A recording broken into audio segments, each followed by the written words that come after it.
دوران لیکچر سونیا آج کچھ بے چین سی تھی۔ کلاس روم میں بیٹھے ہوئے وہ بظاہر لیکچر سن رہی تھی، لیکن اس کا ذہن ایک فکر میں الجھا ہوا تھا۔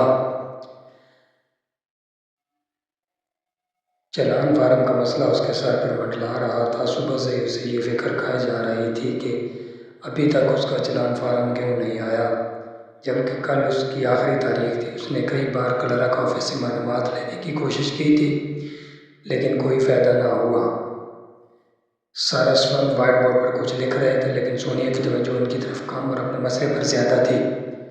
اس نے ایک گہری سانس لی اور اپنی سہیلی نازیہ کی طرف جھک کر سرگوشی میں کہا، اوف، یہ لیکچر کب ختم ہوگا؟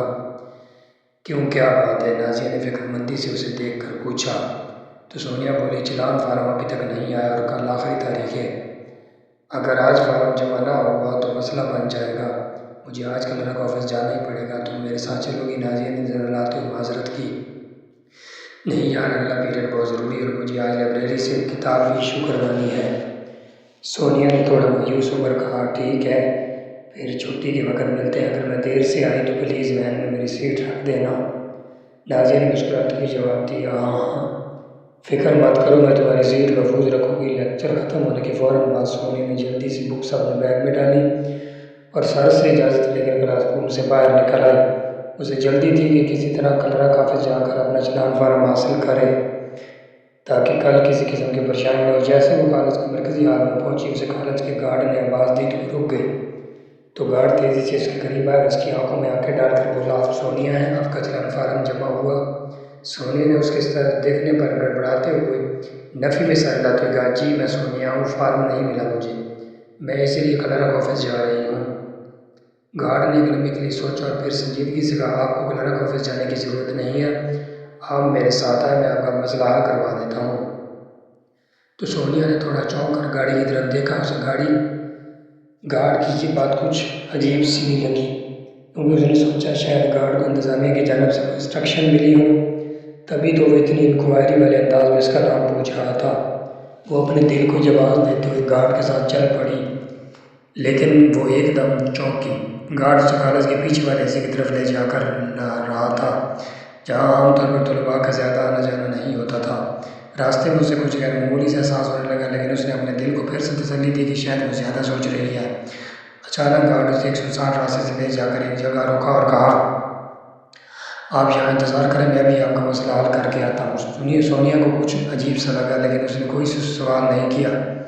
ایک منٹ بھی نہیں گزرا تھا کہ وہ آ گیا اور پھر اسے ہال میں بنے ایک روم کی طرف لے جاتے ہوئے بولا، آپ یہ فائل اندر لے جائیں۔ اس سے پہلے کہ وہ اس سے کچھ پوچھتی، گارڈ وہاں سے چلا گیا۔ اس حال میں گاڑیاں پارک کی جاتی تھیں، لیکن یہ اس وقت انتہائی ویران سا لگ رہا تھا۔ وہ اضطراری انداز میں اپنی انگلیاں چڑھا کر سوچنے لگی کہ آخر گارڈ اسے یہاں چھوڑ کر کہاں چلا گیا۔ لیکن تھوڑی دیر ہی گزری تھی کہ سونیا کو اچانک ہال کی طرف آنے والے قدموں کی واضح آوازیں سنائی دینے لگی، اور یہ قدموں کی آوازیں ایسی تھیں جیسے ایک سے دو لوگ ہوں۔ تو وہ ڈر سی گئی۔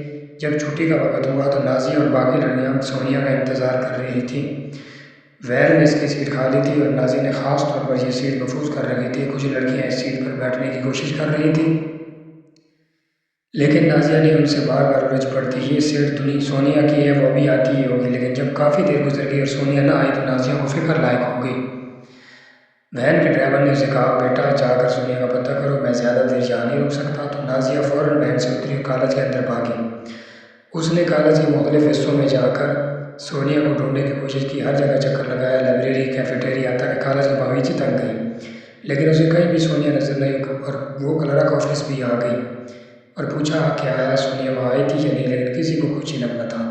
تو اب اسی پریشانی بڑھنے لگی، وہ بیگ چھوڑ کر کہاں جا سکتی ہے۔ وہ یہ بات سوچتے سوچتے کالج سے باہر آ گئی اور وین میں آ کر چپکے سے بیٹھ گئی۔ تھوڑی دیر بعد وین کا ڈرائیور اس کے پاس آیا اور بولا، سونیا کہاں ہے؟ اس سوال پر جہاں ڈرائیور نازیہ کی طرف دیکھ رہا تھا، وہاں پر وین کی تمام لڑکیاں بھی نازیہ کی طرف دیکھنے لگیں، تو وہ مزید نروس ہو گئی اور پھر پریشانی سے بولی، انکل وہ اندر تو نہیں ہے، پھر کہاں ہے؟ کہیں تم گھر تو نہیں چلی گئی؟ تو نازیہ نے اپنی گود میں رکھی اس کی بیگ کی طرف دیکھا اور پھر انکار میں سر ہلاتے ہوئے، اگر وہ گھر جاتی تو اپنا بیگ کلاس میں چھوڑ کر نہ جاتی، یہ اسی کا بیگ ہے۔ تو ڈرائیور انکل پر یعنی سر پر ہاتھ رکھ کر بولے، آج کی لڑکیاں بہت ہی غیر ذمہ دار ہیں، اب کیا اگر انتظار کر کے جاؤں؟ کچھ سمجھ نہیں آ رہی۔ پھر بچوں کے والدین کہتے ہیں کہ آپ ذمہ داری سے بچوں کی ڈیوٹی پوری نہیں کرتے، اب میں انہیں کون سمجھائے کہ ان کی تو اپنی بیٹیاں انتہائی غیر ذمہ دار ہیں۔